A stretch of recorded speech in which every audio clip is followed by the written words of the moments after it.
Welcome to The Well. My name is Ryan Gear. I'm the pastor here. If you're new with us, you're our guest. We're glad you're here today. And thank you for joining us this morning on a holiday weekend. I hope you have a meaningful Memorial Day weekend. I hope you're able to get some rest at least and have a good weekend. So I'm giving this pre-recorded sermon because I am sweating right now as you watch this.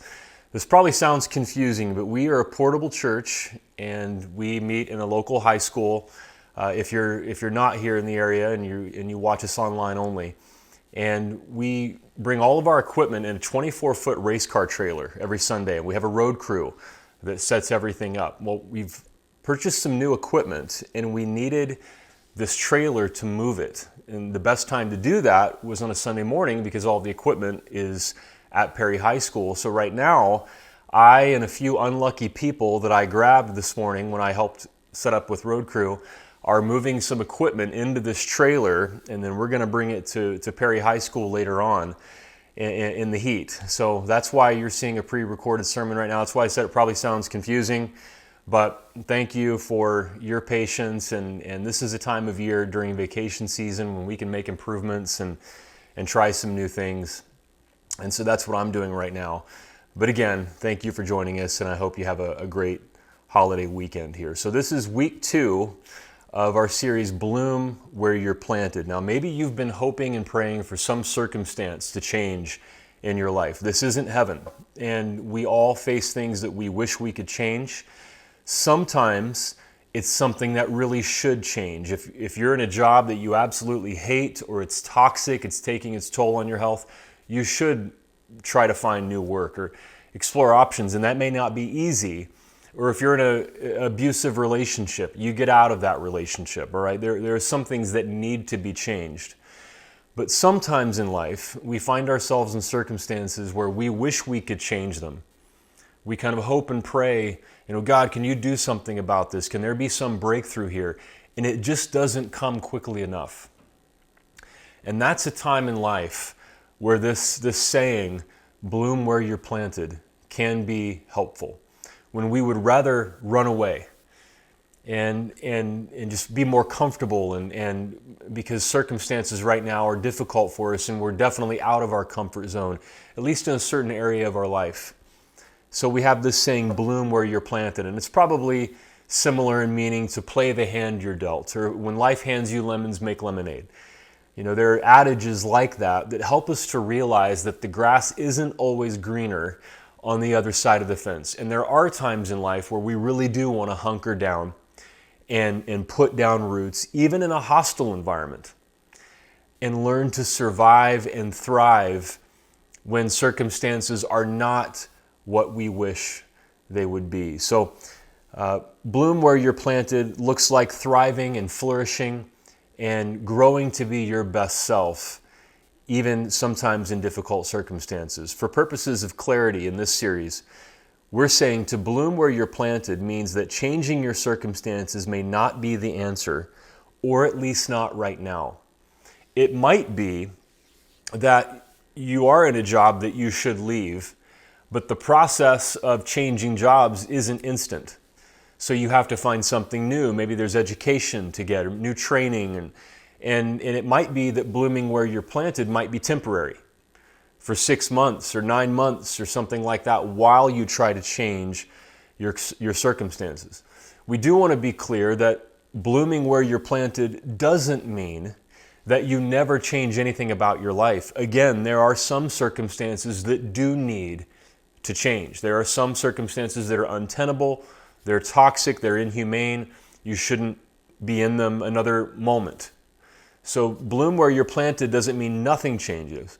It just means that there are circumstances that may not change right now. And how do we learn to deal with those to survive and maybe even thrive and grow and become more of the person we were created to be, even in a difficult environment? So today, I want to talk about how to view problems, obstacles in life, difficult circumstances, things we wish were different.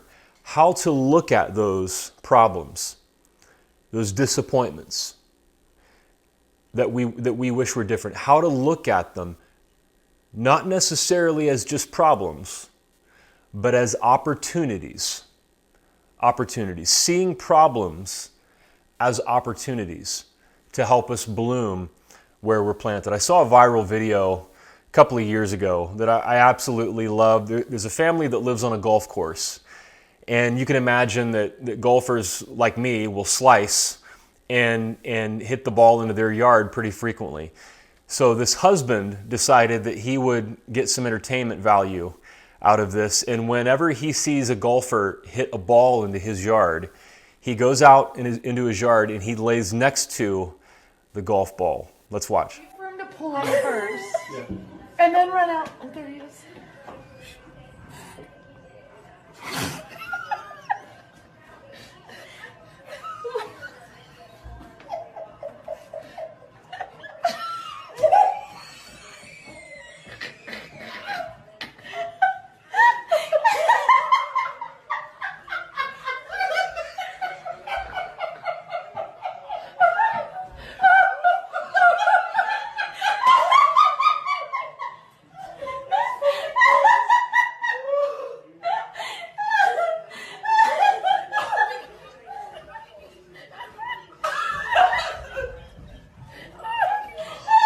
I absolutely love that video. You can tell by that wife's laugh, like that's the reason I married this guy. I love this man. He saw an opportunity and he seized it. And it reminds me to look for opportunities whenever we can, that there is an opportunity if we are willing to look for it. So I want to read a famous passage. This is one that many of us know. It gets taken out of context sometimes, but it's a passage about being able to see problems as opportunities and growing even in difficult circumstances, to bloom where we're planted, no matter what the circumstance is. It comes from Philippians chapter 4. This is the Apostle Paul writing to followers of Jesus in the Roman city of Philippi. Let's read. Paul says, I know what it is to be in need, and I know what it is to have plenty. I have learned the secret of being content in any and every situation, whether well-fed or hungry, whether living in plenty or in want. I can do all this through him who gives me strength. The most well-known version of this comes from the King James Version. I can do all things through Christ who strengthens me. Now, if you've been in Christian circles for some amount of time, you've heard this verse, and there are some more progressive Christians who will point out that this verse can be used out of context. There's a meme about this verse, I can do all things through a verse taken out of context. And there are times when famous athletes will, win a playoff game and they'll just say, I can do all things through Christ who gives me strength. And that's how they won the game. And that is a bit out of context. The context here is that these followers of Jesus in this city called Philippi had sent a gift to the Apostle Paul to support him in his ministry. And he thanks them in this letter that he writes to them. And then he writes, I've learned to be content no matter if I have plenty or if I have need. Thank you for your gift. But I've just learned to know that God is going to provide for me, and I've learned the secret of being content no matter what circumstances I find myself in, and I really appreciate your gift. It's like that. It's a way of thanking them, but also expressing that he's learned to be content. And he says, the reason that I'm able to be content is that I can do all of this.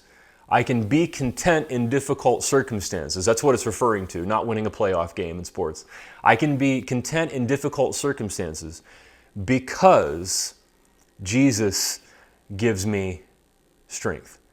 Something about my relationship with Jesus Christ gives me strength, guidance, comfort, wisdom, so that I can make it through difficult circumstances. I can do all of this because of Jesus who gives me strength. And when I think about blooming where we're planted in difficult circumstances, this verse tells me that everything that happens to you and me in life is an opportunity to grow.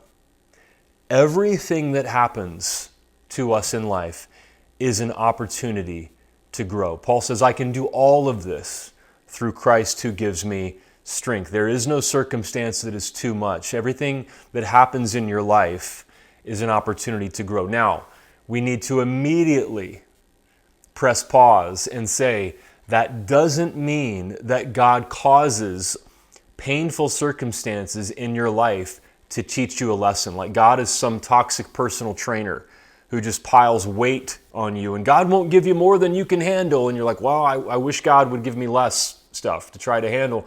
That's just toxic theology. That's an understanding of God that comes from a different theological time in the Bible when God was viewed as the cause of everything.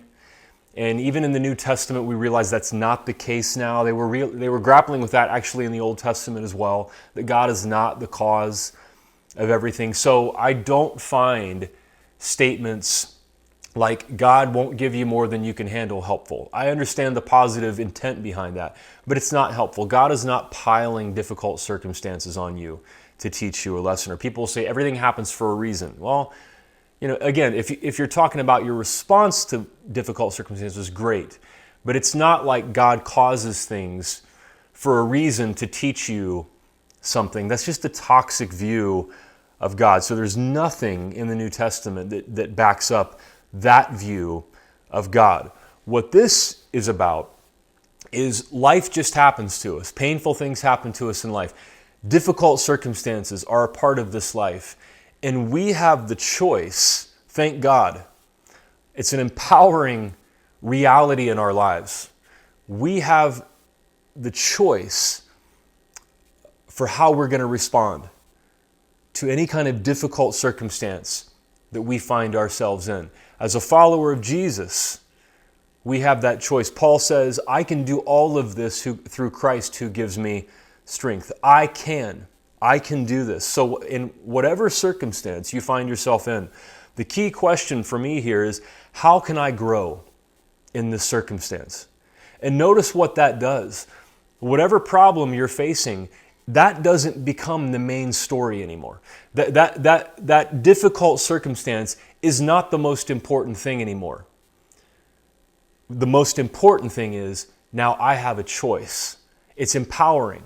I have the power to choose how I'm going to respond to this difficult circumstance. Why? Because I can do all of this through Christ who gives me strength. The problem, the circumstance, is not the main story anymore. My response is. And it's such a freeing, empowering way of viewing a problem, because I can do all this through Christ who gives me strength. Even though this probably doesn't apply to professional athletes winning playoff games, it's true in a lot of areas in life, including believing that you can do something, believing that you can make it through when there is a challenge. My 8-year-old son plays baseball, and I'm an assistant coach on the team, and they have a great coaching staff, and so I just kind of help out.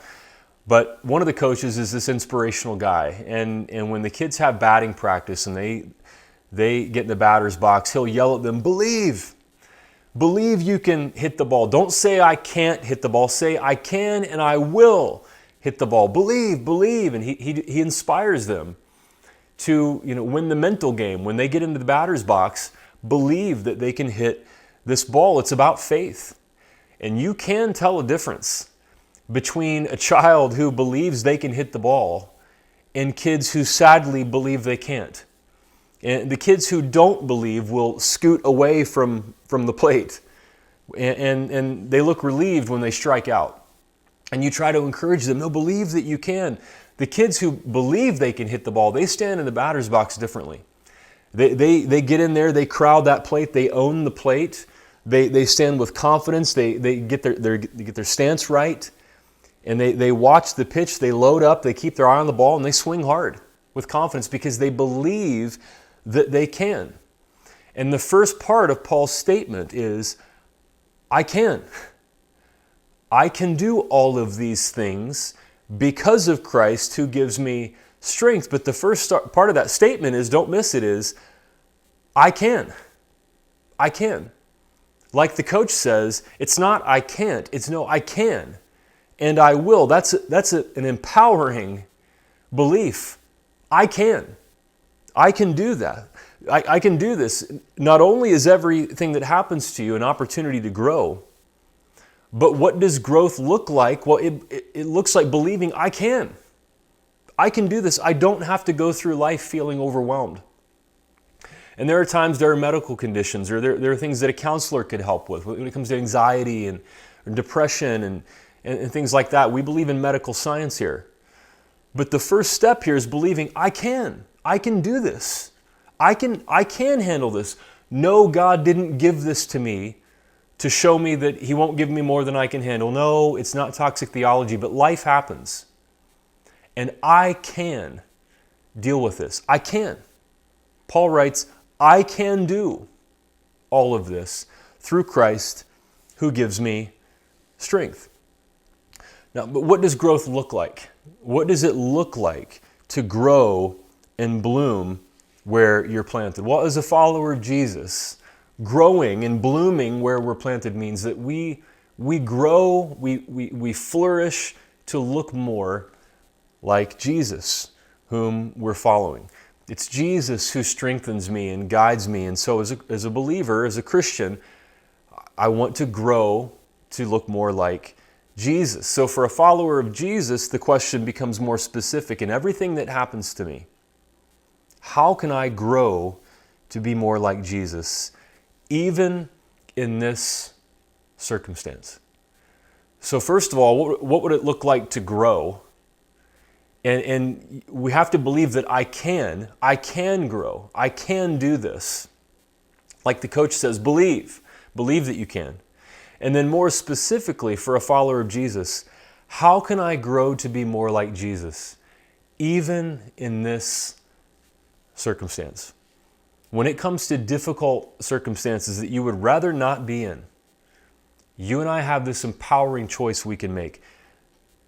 How can I grow to become more like Jesus, even in this circumstance? Most of you know, if you've been around, I have a day job.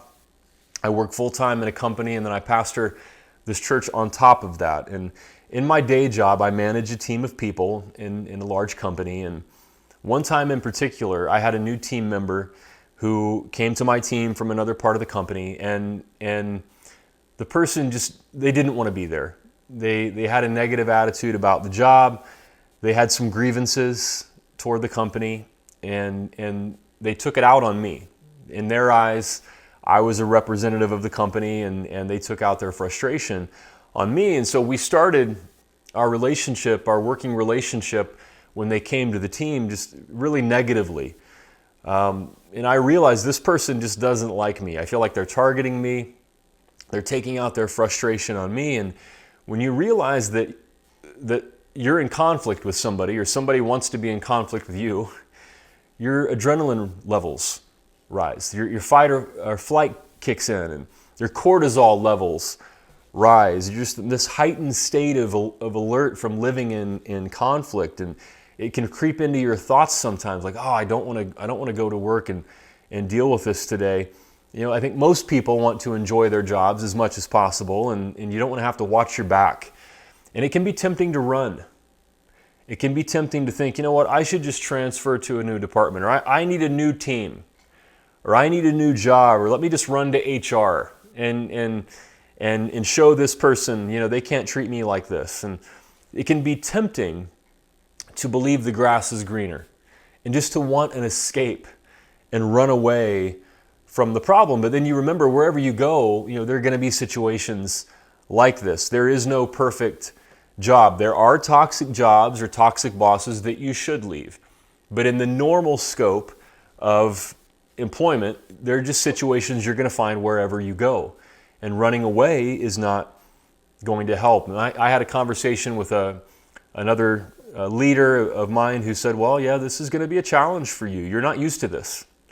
You're not used to people, you know, acting negatively towards you like this. And so you're going to have to decide how you're going to handle the situation. And I thought, yeah, you're right. And I've believed for a long time that everything that happens in life is an opportunity to grow, and as a follower of Jesus, it's an opportunity to ask, how could this help me to become more like Jesus, even in this circumstance?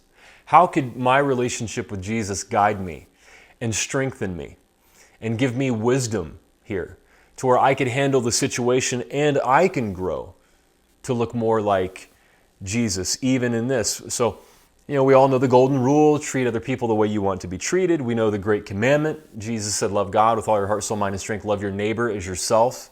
So, in how I deal with this employee, I need to treat them the way I want to be treated. I want to love this person as I love myself. They are my neighbor.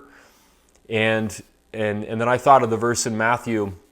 It's Matthew 5:25, where Jesus says, if your adversary is taking you to court, settle with them quickly.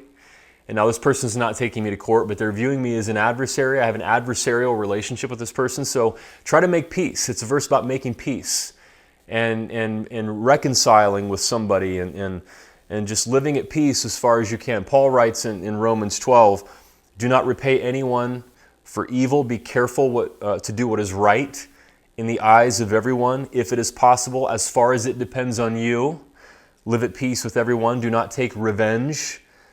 He goes on, if your enemy is hungry, feed him. If he's thirsty, give him something to drink. In doing this, you will heap burning coals on his head. That's killing them with kindness. Do not be overcome by evil, but overcome evil with good. And so I thought about, all these verses that I know, how could this guide me? How could my relationship with Jesus strengthen me and guide me in dealing with this employee? So I decided I'm going to kill him with kindness. I'm going to be so nice and kind and generous and go out of my way to be gracious to this person. It would be impossible for them to continue targeting me or feeling negative toward me or taking their frustration out on me. I'm going to be nice. I'm going to encourage them. I'm going to give them pep talks and do everything I possibly can. Now, there are times when that's not going to be enough. Let's be honest. We've all probably experienced times in life where you do everything you can and it's still not enough. But in this particular instance, one of the things I decided was I'm going to seek this person out just to make small talk, to be nice to them, ask them how their weekend was, and just make conversation. Because usually when we're in conflict, you see somebody coming towards you and you walk the other way. We try to avoid that person as much as possible. We just don't want to be around them because we're put on high alert by being around them. So I decided I'm just going to do the opposite of that. I'm going to go make small talk. And when I did that, the person almost seemed surprised. It's kind of a funny expression on their face, like, man, he's being really nice to me. Like, I've been mean to him. Why is he being so nice to me? It was kind of funny to see the reaction. And so I just wanted to make sure that I went out of my way to build a relationship. And then we had a one-on-one meeting that we have every month with all of our teams, and I just said, I know that you feel a certain way. In some ways you have a right to. I tried to disarm and identify and be gracious, and the truth is they did have some grievances about some things that had happened to them. And I said, I get it, but I want to have a good working relationship with you. I see your potential. You could have a long career here, and gave the person kind of a pep talk. Interestingly enough, for this particular employee, one of the things they struggled with was confidence and believing that they can succeed. And so like that baseball coach, I said, you need to believe in yourself. You need to believe that you can do this. And it was amazing. Just a couple of minutes after that employee said, I've been kind of salty. And this is why, and that's why you've seen me the way that you've seen me. And I said, well, I get it, I understand, but you can move on and use this as a stepping stone and have a great career here. And we talked about the future and career choices and so on. Our relationship ended up working out just fine. Now, that situation could have gone south really quickly. Had I chosen to be combative or, to avoid, that situation could have gone badly. But it was my relationship with Jesus and the guidance that I find from Scripture about how to relate to people in conflict, in circumstances I would rather not be in. And I was able to say, I can do this. I don't have to run from this situation. I don't have to feel overwhelmed. I don't have to feel anxiety about dealing with this person. No, I can make the empowering choice that I can do all of this through Christ who gives me strength. And I can grow to be more like Jesus in my own life because of this. I can be better because of this situation.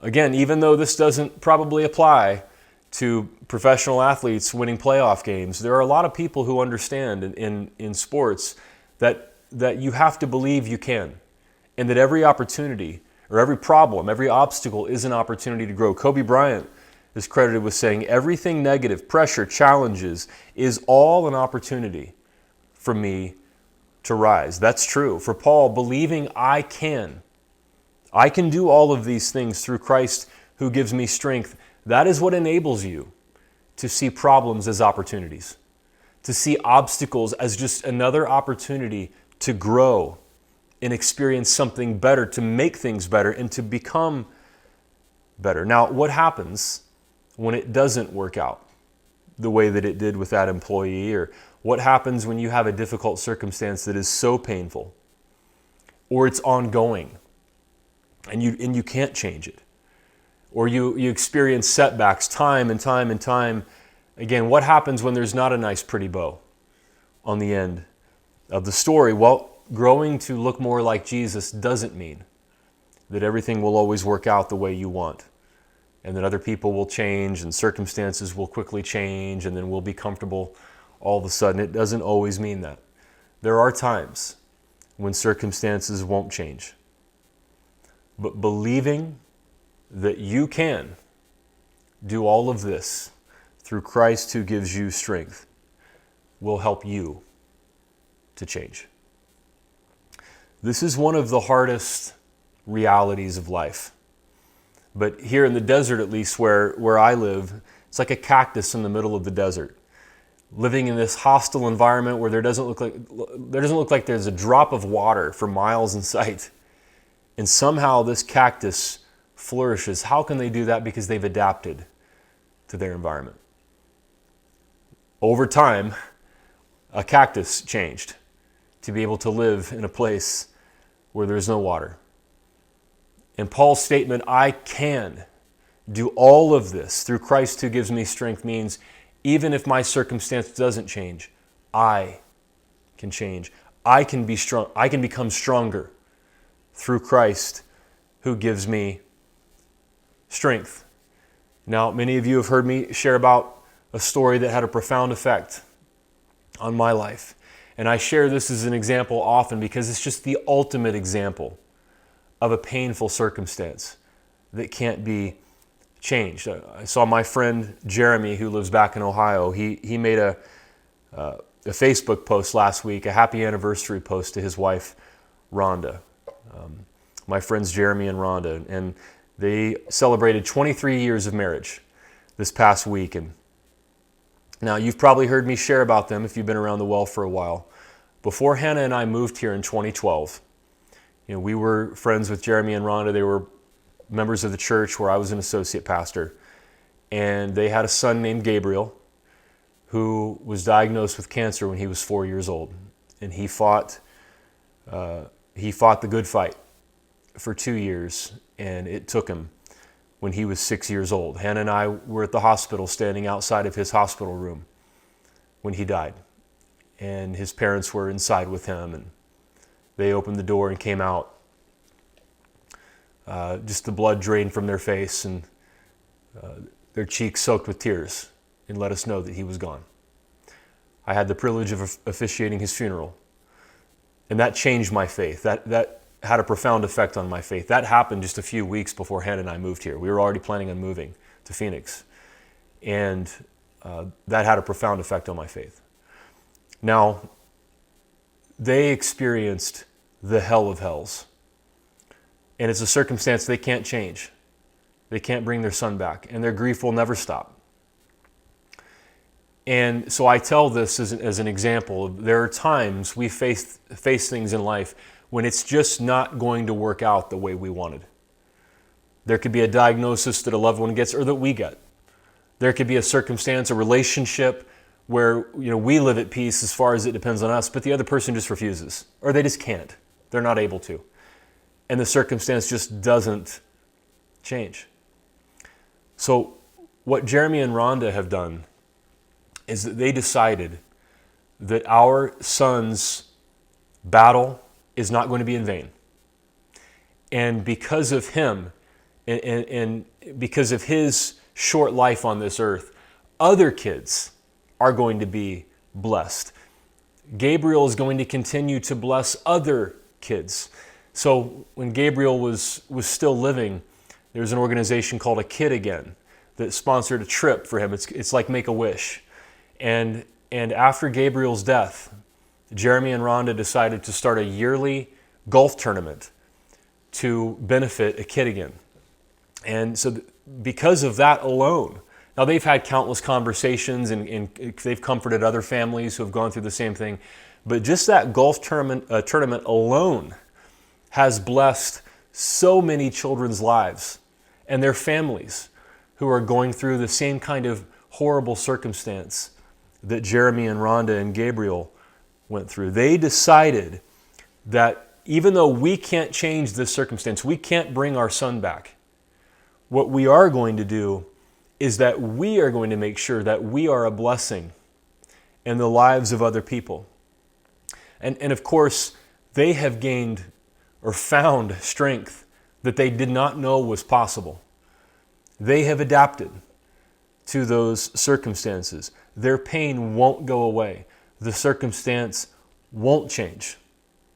But they decided that they're going to find strength from deep within in their relationship with Christ, and they are going to be a blessing to other kids and their families. There are times when circumstances won't change, but believing that you can do all of this through Christ who gives you strength will help you to change. You can adapt. You can handle things you didn't think you could handle. You will find strength that you didn't know existed. Paul says, I can do all of this through Christ who gives me strength.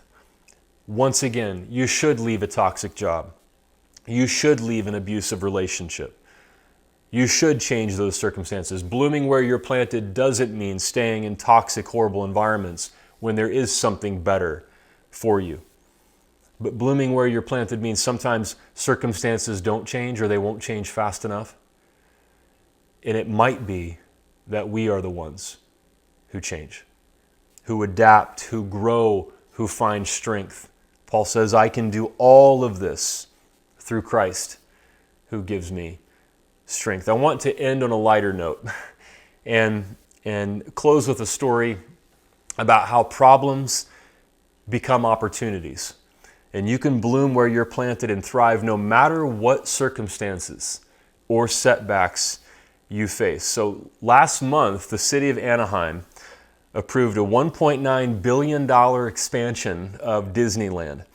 And we have lots of people here in the Phoenix area who love Disneyland and who go there often. And part of the deal is that Disney is going to invest in infrastructure in Anaheim and in affordable housing in the area. That's great.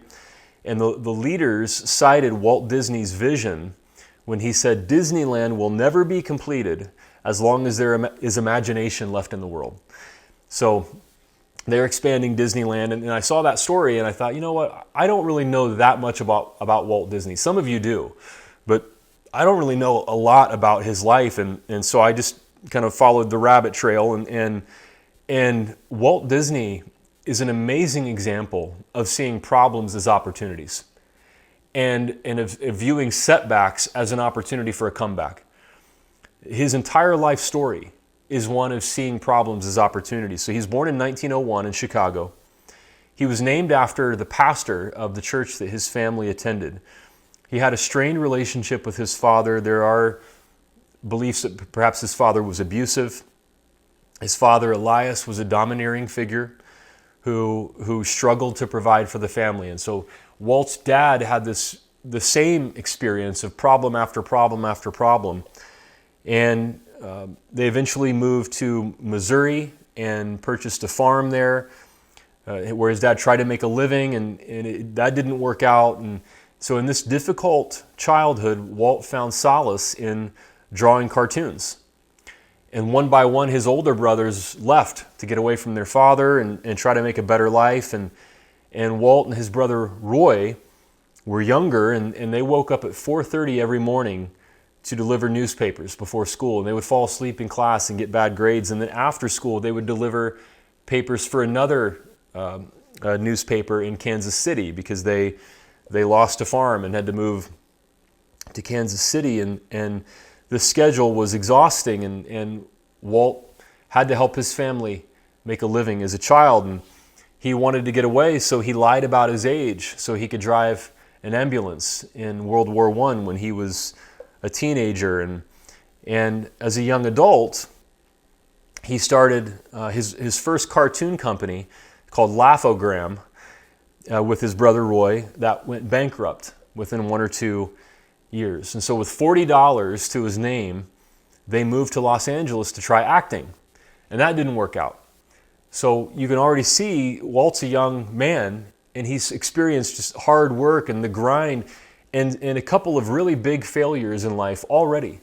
After seeing that happen to his dad over and over and over again, you could easily see how Walt Disney would have given up and just seen the problem as the big story, and I just need to go do something else. But in LA, after he realized his acting career wasn't going to take off, he realized there are no animation studios in LA. So he and his brother Roy created the Walt Disney Studio in Los Angeles. And they created a character that I didn't know about, maybe some of you do, but he was called Oswald the Lucky Rabbit. And he became a successful cartoon produced by the Walt Disney Studio. And at the time, they were under contract with Universal Pictures. Now, I have a picture of Oswald to show you. Does he look familiar at all? So Walt traveled to New York from Los Angeles to renegotiate his contract with Universal. And he discovered when he got to New York that his producer at Universal had taken his team of animators, and he had no legal rights to Oswald.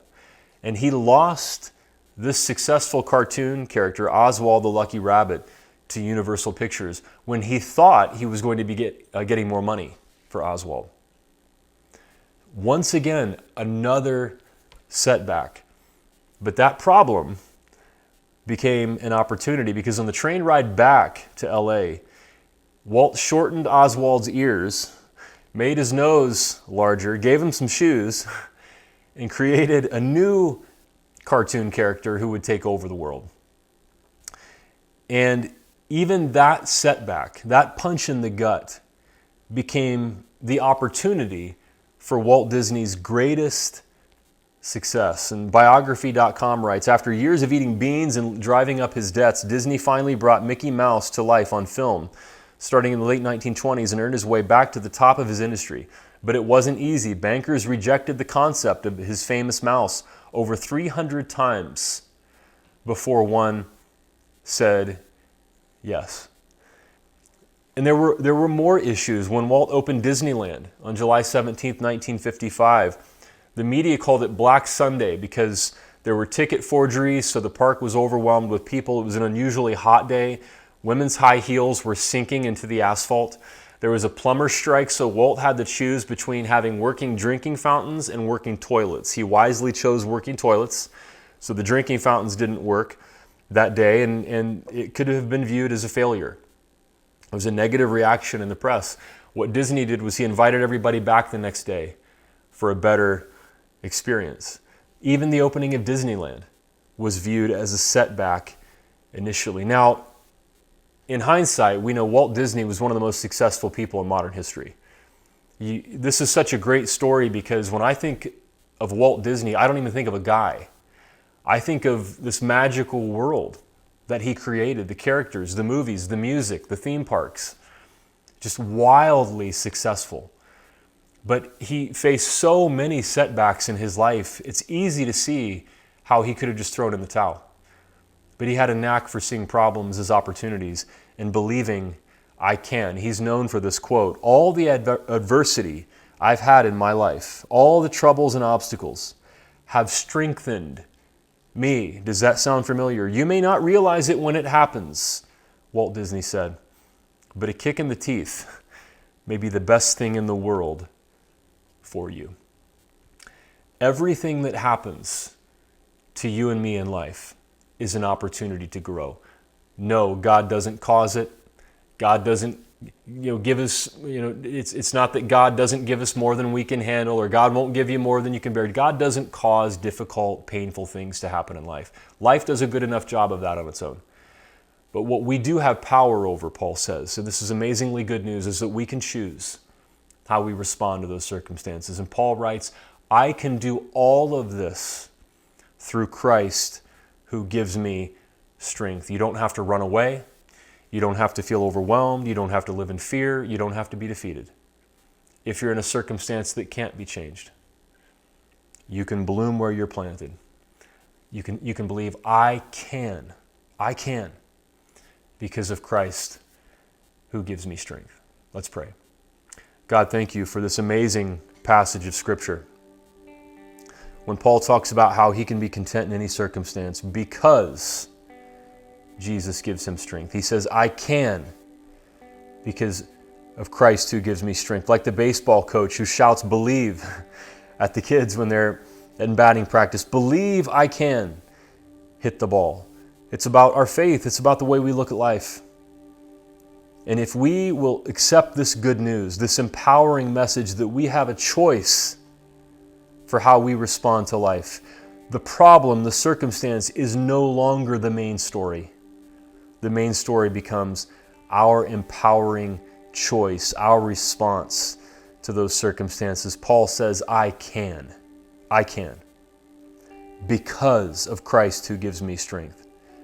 That can become a mantra for each one of us who are facing difficult circumstances that we would rather change. We would rather run away believing that the grass is greener on the other side of the fence. Some things we should change, but when we can't, we can bloom where you're planted because I can do all things through Christ who gives me strength. God, we thank you that you are with us. We thank you that you guide us, you give us wisdom, and you give us strength. And because of you, we don't have to be afraid. We can bloom where we're planted. In Jesus' name. And everybody said, amen.